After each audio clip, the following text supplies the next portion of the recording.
Consumer awakening mission में आपका स्वागत है। फ्रेंड्स, हमारे संडे लाइव चैट में बहुत सारे प्रश्नों के साथ एक प्रश्न जो बार बार आ रहा है, आज हमने सोचा हम उस पर भी चर्चा कर लें।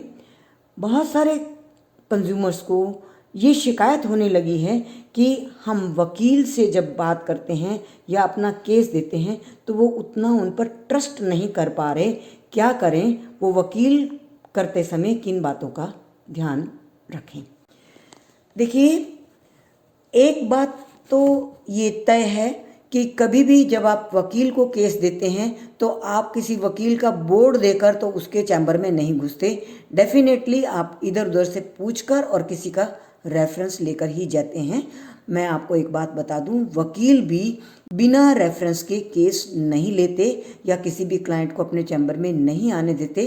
इसका कारण है क्योंकि क्लाइंट भी पता नहीं वो क्लाइंट भी है या नहीं। ये सारे खतरे वकीलों के सामने भी होते हैं, इसलिए वकील भी बिना रेफरेंस के केस नहीं लेते। ये तो बात हुई कि आप वकील के पास जब जाते हैं तो किसी ना किसी का रेफरेंस लेकर जाते हैं। दूसरी बात, जो आपका प्रश्न है, मैंने इस पर बहुत ही छानबीन भी की है और बहुत लोगों से बात भी की है, तब मैं इस निष्कर्ष पर पहुंची हूं कि इस विषय में आपसे डिटेल में बात करना ज़रूरी है, क्योंकि ये बहुत सारे वकीलों का भी अनुभव है कि कंज्यूमर उन पर ट्रस्ट नहीं करता। तो आपको अपना केस देने से पहले किन बातों का ध्यान रखना चाहिए, या मैं आपको ये बताऊं कि आप भी क्या क्या करते हैं और क्यों ट्रस्ट नहीं करते। पहली बात, आज का उपभोक्ता इंटरनेट सर्टिफाइड क्लाइंट्स होते हैं।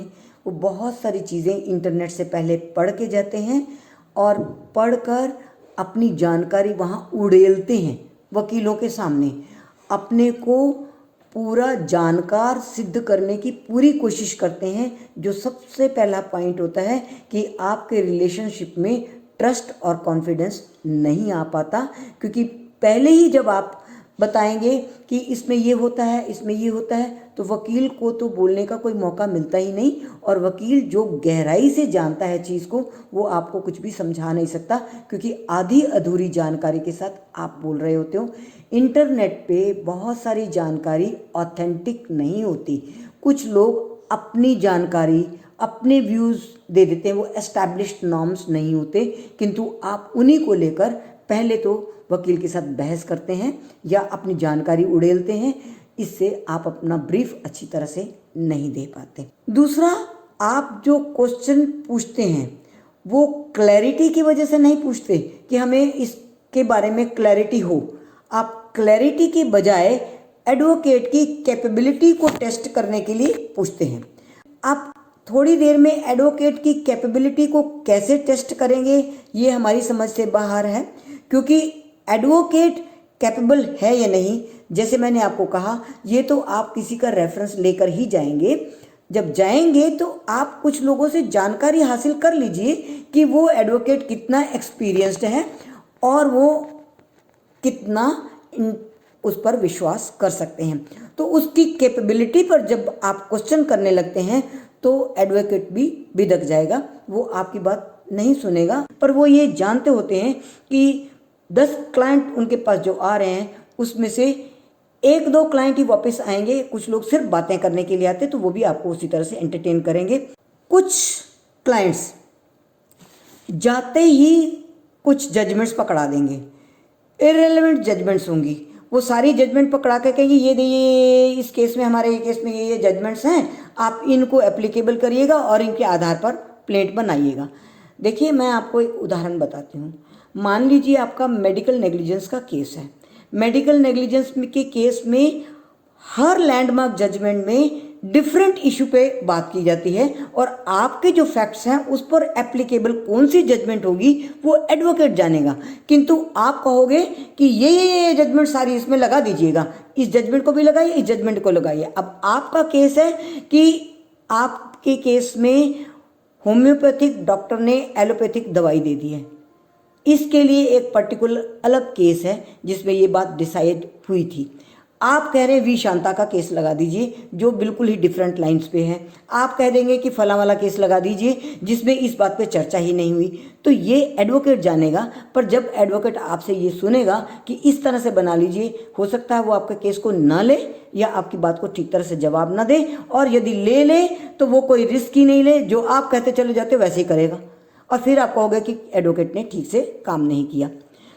अब कुछ लोग तो पूरी की पूरी कहानी बना के खुद लेके आएंगे पॉइंट वाइज और कहेंगे मेरा केस इस तरह से आप प्रेजेंट करिएगा, और जब प्लेंट बना भी देता है अगर क्लाइंट एडवोकेट, तो आप उसमें पूरी कारस्तानी करेंगे, पैराग्राफ तक बदल देंगे, सारी लैंग्वेज बदल देंगे और फिर एडवोकेट को पकड़ा देंगे। एडवोकेट ऐसे केस में बिल्कुल मेहनत नहीं करेगा, क्योंकि उसको पता है कि क्लाइंट बहुत झकी है, क्लाइंट ने ये बोला है कि ऐसे ऐसे करिए तो मैं तो वैसे ही करूँगा, क्योंकि अगर वो वैसा नहीं करता कल को क्लाइंट उसको एलेज करेगा कि ये आपने गलत कर दिया, जब आपके ही तरीके से मैं कर रहा हूँ, गलत हो तो सही हो तो ये आपकी जिम्मेदारी है। तो यहाँ भी आप ट्रस्ट खुद नहीं कर रहे हैं एडवोकेट पे, इसलिए आपका केस ठीक तरह से नहीं चल पाता।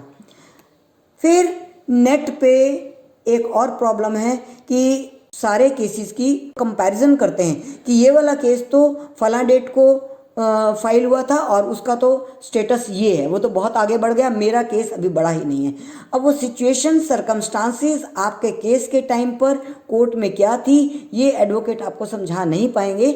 आप अपने केस को खुद ट्रैक करिए, आप कोर्ट में जाकर डेली नोटिंग को उसकी सर्टिफाइड कॉपी ले लीजिए या आप फाइल की इंस्पेक्शन कर लीजिए, ये तो आपका अधिकार है। किंतु आप बिना वजह शक करेंगे कि मेरा केस पीछे क्यों रह गया क्योंकि मेरा एडवोकेट ठीक तरह से काम नहीं कर रहा, यहाँ भी ट्रस्ट आप नहीं कर रहे हैं। इस तरह के क्लाइंट्स एक एडवोकेट से दूसरे एडवोकेट के पास भागते रहते हैं, एक एडवोकेट को केस देने के बाद दूसरे एडवोकेट को फाइल पकड़ा देंगे, और इस तरह से न तो आप ट्रस्ट करते हैं और न ही फिर एडवोकेट आपके केस को ठीक तरह से कर पाता है, क्योंकि सबसे पहला इम्पॉर्टेंट पॉइंट होता है कि आपको ट्रस्ट करना है, और ट्रस्ट जब नहीं करते तो मेरे हिसाब से आज की समस्या इंटरनेट की आधी अधूरी जानकारी लेकर एडवोकेट के पास जाना है। तो मैं आपको ये कहूँगी कि आपको क्या ध्यान रखना है एडवोकेट के पास जाते समय।